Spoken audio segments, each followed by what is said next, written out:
театр және көркем сурет институты деп аталады. Біз оқыған кезде. Қазір енді академия болып, үлкен оқу орны. Қазір сендер білетін Қазақстан деңгейінде атағы шығып жатқан үлкен білімді, үлкен актерлердің бәрі сол жерден шығып жатыр. Қазір театрлардың. Мен соның генералдарына Жамбыл театрының жұмыс істедім Таразда. Одан кейін соңғы 15 жылда Астанада Максим Горький атындағы орыс драма театры бар. 125 жыл болды. Бұл Ресей патшасы кезінде жасалған театр. Сол кезде жасалған театр. Тарихи мекеме сол жерде 15 жыл басшылық жасады. Сол орыс драма театрында. Мен әртүрлі киноларға түстім. Сондай. Солардың бәрі, мысалы, сендер қазір енді современный көріп жатқан кинолардың бірі ЖБ деген фильмді көрді ме? Железобетон деген сондай термин бар екен ғой қазір арасында. Сондай фильмдер бар. Дәстүр деген фильм бар. Сендер көрген шығарсың. Хоррор жанрында. Сондай фильмдер өскен. Бұл жағын деген фильмдер, сондай фильмдер. Белгілі үлкен емес, бір белгілі деңгейде атқарған рөлдерім бар. Яғни мен осы өнер саласына адамын. Ал енді бүгінгі сендердің Гауһар апайлармен алып отырған тақырыптардың өте үлкен маңызды тақырып деп білем.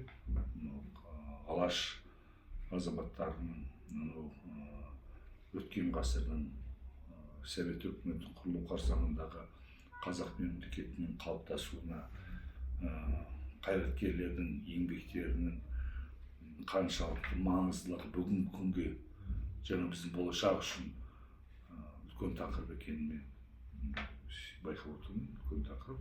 Сендер осыны жауапкершілікті алып отырып, сондықтан біреуін тергеушінің рөлін ойнайсыңдар екен, біреуін жаңағы Орыс Жандостың рөлін ойнайды екенсіңдер.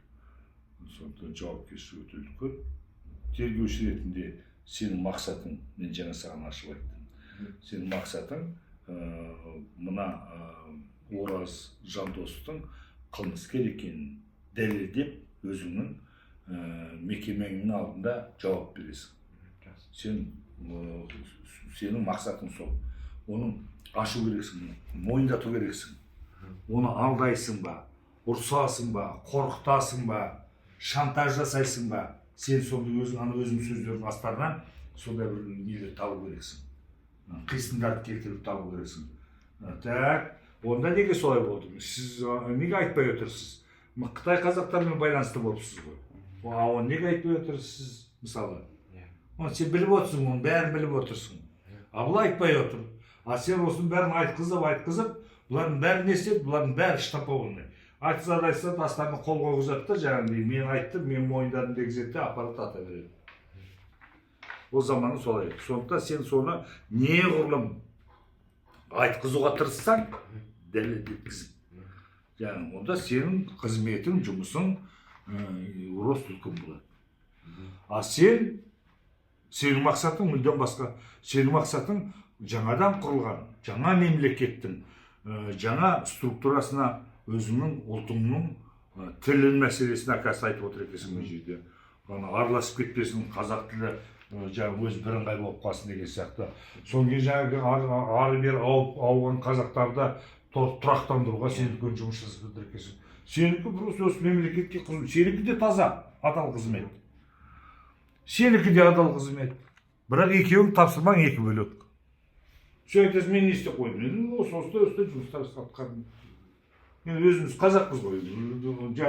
Қазақ болғаннан енді біз мемлекеттің болашағын сен қалай көріп тұрсың қарадың? Мен былай көремін, сен былай көресің. Соны екеуің сөзінің арасында қайшылық болу керек. Ана көрерменге, мына жақтан көріп отырған адамға сендерді ынталану керек. Мына Ораз Жандостың қайраткерлігін мен көруім керек, қайсарлығын көруім керек, дәлелдеп жатқандығын көруім керек, өзінің позицияларын. Мен ұлтқа деген. Сенің тарапынан мен сенің жаңағы өте қатал екендігіңді, мемлекеттің үлкен жауапты қызметкер екендігін көруім керек. Сен тапсырмаң келесің ғой. Сондықтан сен талап ету керексің жаңағыдай. Неге олай? Неге бұлай? Так, кеттік, бастаймыз, оқимыз.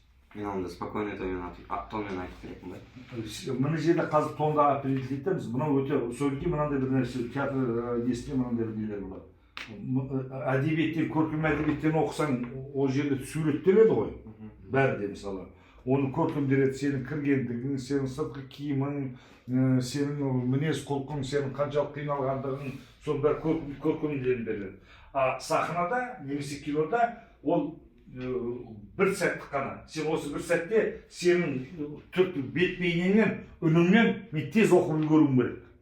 Сен көзқарасынан, сенің көзіңнен боталап тұрғанынан, сенің жаңа қатты қиналғанды мен сенің жаңа шлейф дейді. Задача не сен шлейф, ана сыртта кіргенде, алып келгенде сен алып келгеннен сен білім үніңнен байқауым керек. Сен ұрғанын, соққанын, аш болғаныңды, жаңағы қиналғанды мен соны байқауым керек. Содан кейін жаңағы сол жерде сдержан айтып отырсың сен. Я, мен Оралжан досыппын, мен осындаймын, я, мен осылай араластым деген сөздерді сен содан кейін бұл бірінші сұрап тұрған жоқ. 101-ші сұрап тұр сенен.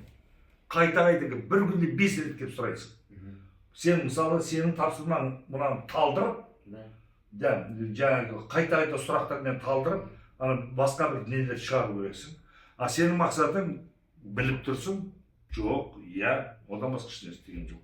Одан басқа ештеңе істеген жоқ. Одан басқа ештеңе істеген жоқ. Міне сенің екеуіңнің задачалары сол. Сондықтан ана қазір оқыған кезде мен сендерге қарап отырып байқаймын нелеріңді.